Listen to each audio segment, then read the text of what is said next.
pré-hispânica de Cobá foi considerada como uma das maiores da península de Yucatán.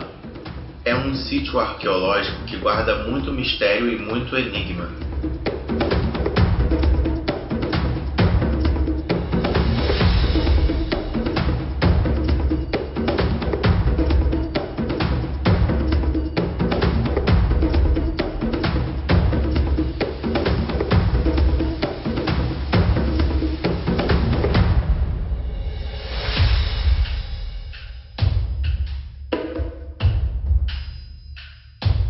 Cobá significa água turva.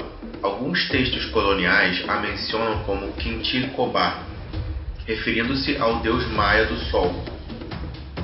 Seu nome é composto por Cob, que significa lama, e Ra, que significa água, ou seja, lugar de água barrenta, em referência aos 5 lagos em torno dos quais esta cidade foi construída.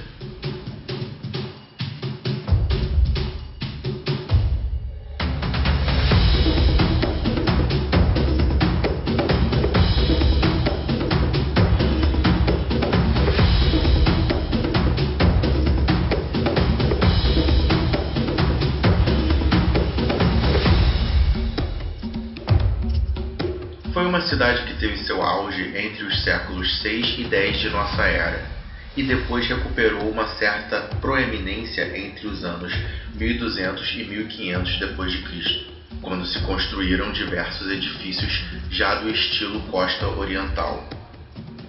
É o sítio arqueológico maia com a maior rede de sacpés, e nele foram encontradas várias estelas que documentam ritos cerimoniais e eventos importantes, inclusive uma estela que complementa a estela 6 de Tortuguero, a estela 1 de Cobá.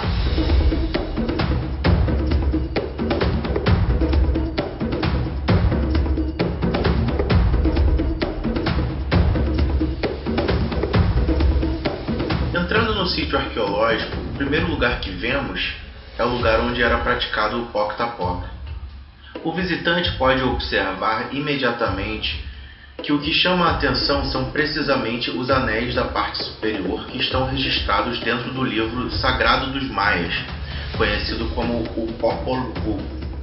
Isso é importante enfatizar, uma vez que há indícios em investigações que declaram o jogo de bola não só como algo puramente religioso, mas sim também como uma atividade de ócio por parte das elites. Na cultura maia também haviam elites, como nos dias de hoje.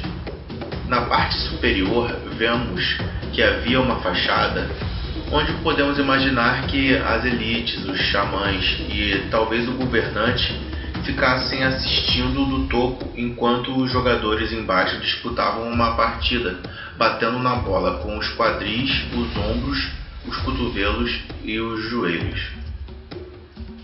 É impressionante também o fato de que utilizavam bolas de borracha, que pesavam entre 2 kg e 2,5 kg. Pode-se dizer que a quadra de bola também é uma representação da religião maia, pois ela contém em si o supramundo, Cana, a parte dos espectadores, e o inframundo, Xibalba, onde os jogadores participam de uma disputa onde o time vencedor é sacrificado, culminando com a sua morte.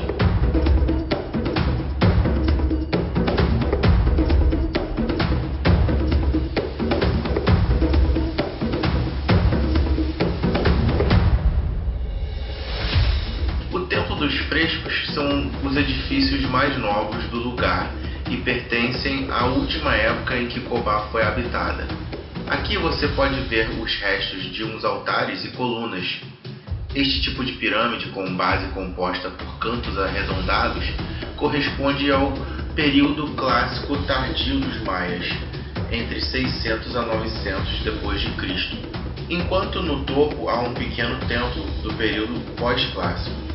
Na parte de trás do edifício há uma pequena pirâmide com um templo na parte superior, que segundo pesquisas contava com vários murais pintados. Tanto o interior como o exterior do templo superior já foram profusamente decorados com elementos pictóricos, mas hoje em dia apenas a decoração do friso está parcialmente preservada.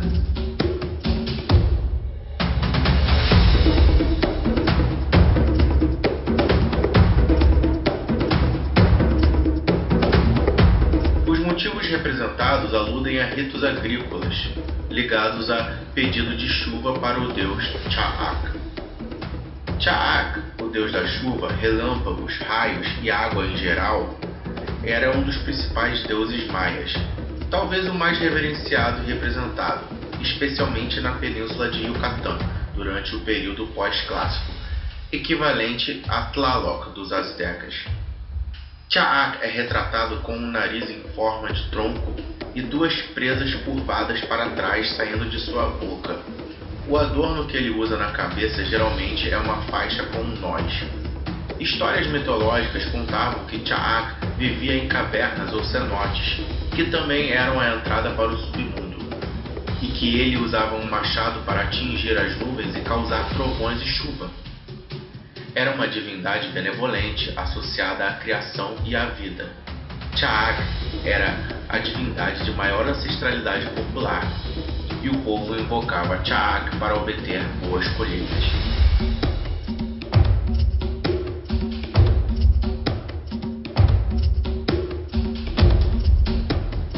O Chaibé é uma construção oval. Não se sabe com precisão a sua função, mas se especula que tenha sido um observatório astronômico.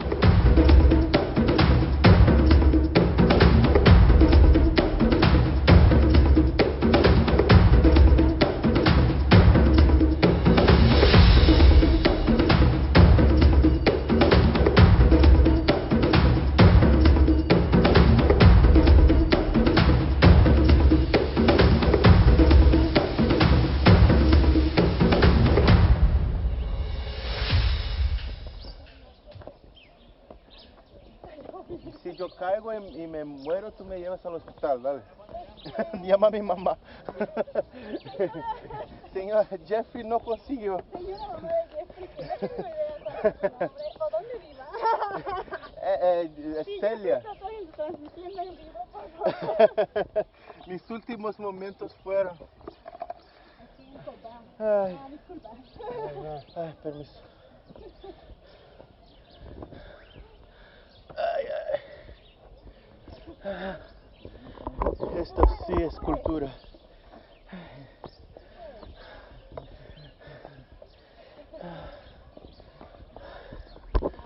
Ay, ay.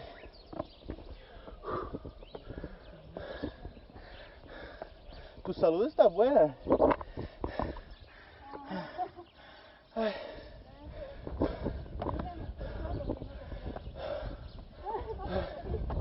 No necesitas ir al gimnasio. Ay.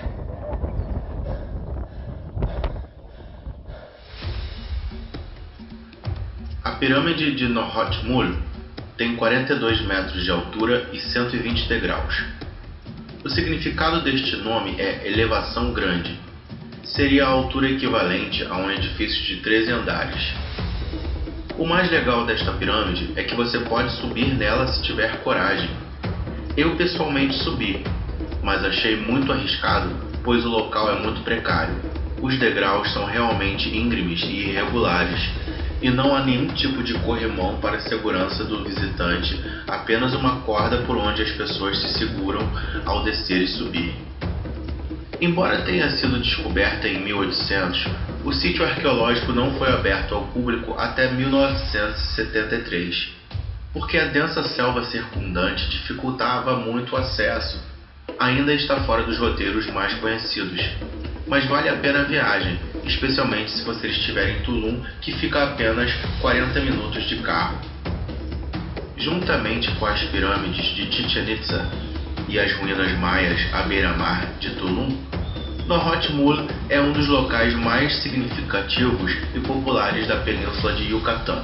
Essa pirâmide em particular é o destaque do sítio arqueológico de Cobá e também dedicada ao deus descendente, a principal deidade da península de Yucatán na época. Nohotmul é a estrutura principal de Cobá e de onde sai o Sakbe Cobá Yaxuná. Este Sakbe é a estrada de pedras mais longa da civilização maia, chegando a mais de 100 km de distância. Estima-se que Cobá tenha tido cerca de 50 mil habitantes, e possivelmente significativamente mais em seu auge de civilização. E a área construída se estende por cerca de 80 km².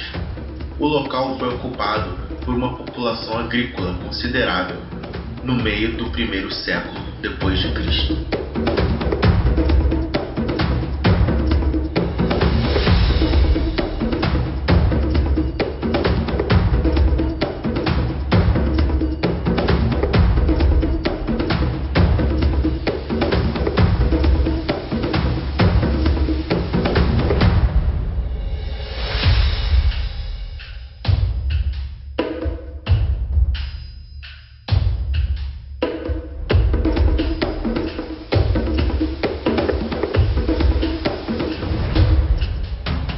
Grupo Macanchoc. Essa é uma das zonas menos exploradas, ligada através do SAC B9, a mais ampla de Cobá. Aqui você encontrará uma exposição de 8 epitáfios e 18 altares. Isso nos dá uma dica sobre o caráter cerimonial de Macanchoc. Em Cobá pude ver a estela número 1 do grupo Macanchoc. O epitáfio principal é o único da área maia que está inscrito com 4 datas. Enquanto a estela número 6 nos fala do fim da Era Maia, a estela número 1 nos fala de um recomeço da Era Maia. Enquanto na estela 6 está gravada a data de 23/12/2012, na estela 1 está gravada a data de 13.0.0.0.04 Arral 8 Kunku, que no nosso calendário se traduz para 21/12/2012.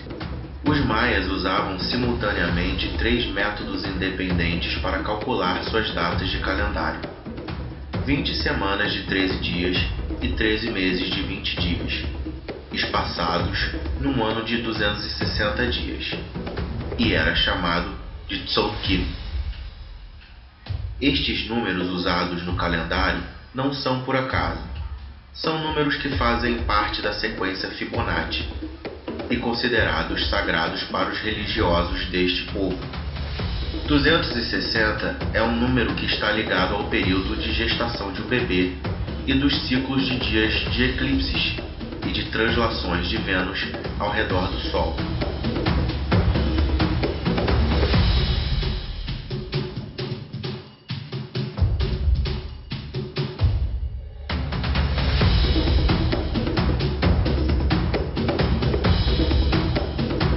Para equilibrar esse calendário, havia também o calendário chamado Ha'á, um calendário solar usado para registrar os solstícios e equinócios, que operava independentemente do Tzolk'in. Ele auxiliava na agricultura e era composto de 18 meses de 20 dias, e mais 5 dias especiais, chamados de Wayeb. Era um período sagrado de fim de ano, quando se descansavam as ferramentas e se agradecia pelo ano que tiveram.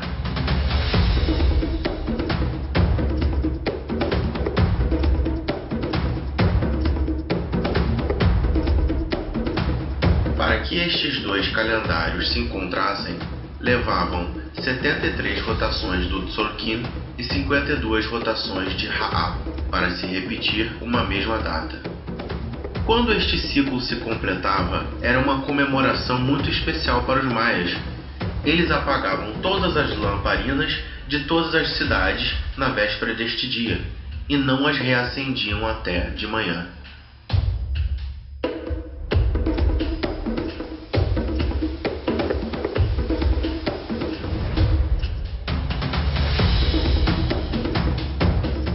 Acontece que os maias também tinham uma contagem de séculos chamado Choltun, que significa organizador de anos. Neste calendário, os anos de 360 dias são chamados de Tunes, ou seja, 360 vezes 20 são 7.200 dias, chamados de Katunes, e 7.200 vezes 20 são 144.000, chamados de Baktunes, como se fossem séculos, e ao completar 13 Baktunes, se completa o que seria um período de aproximadamente 5.128 anos. Então esta data a qual se refere 21 de dezembro de 2012 seria o final do 13º Bactum, que começou em 3114 a.C.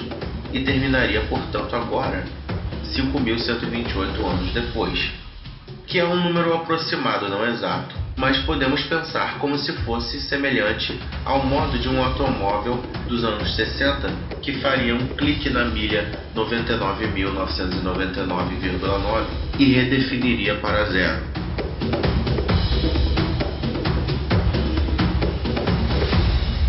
Os maias concebiam um tempo de uma maneira cíclica, assim que o que acontecia no passado se repetiria no futuro. Então esta data simbolizou o fechamento de um ciclo e o início de outro. Muita gente no México acredita que algo grandioso deveria ter acontecido em 2010, já que sua independência ocorreu em 1810 e a Guerra Civil em 1910. Mas na verdade o que se acredita hoje em dia é que houve uma mudança na forma de pensar das pessoas, uma nova consciência, onde as pessoas estão voltando a buscar as suas ancestralidades e a forma de viver dos antigos povos.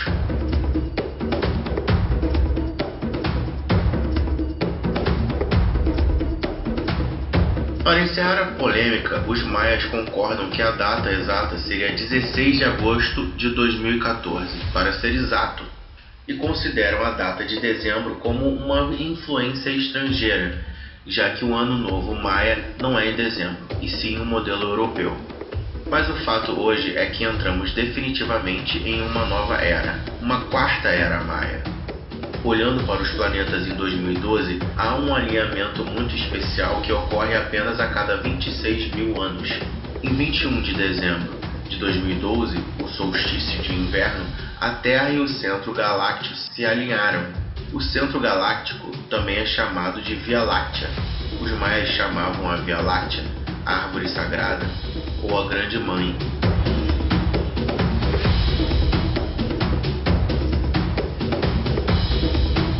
Lembre-se que 2012 foi um ano eleitoral para os Estados Unidos, e depois de dezembro de 2012, no ano de 2013, o nosso Brasil iniciou o que seria uma série de anos conturbados, seguidos anos de instabilidade política, desde os inícios dos protestos contra a Copa do Mundo em 2014, que começaram em 2013. Podemos dizer que o resto do mundo também teve anos conturbados, que culminariam com o início da crise sanitária em 2019.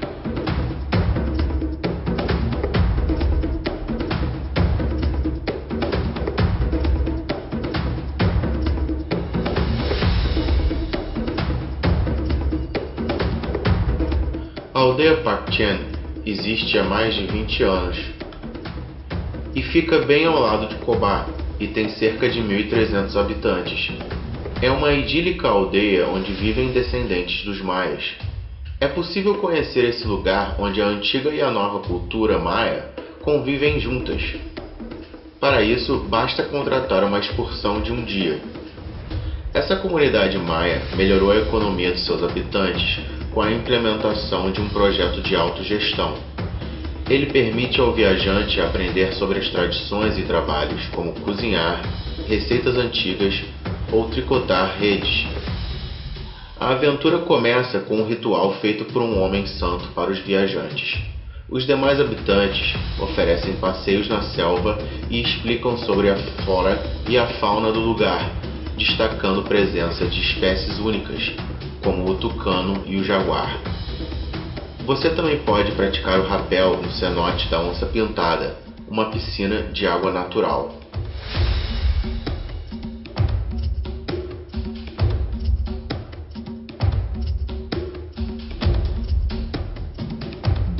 Também está disponível um passeio pela lagoa usando canoas antigas ou descendo por uma tirolesa.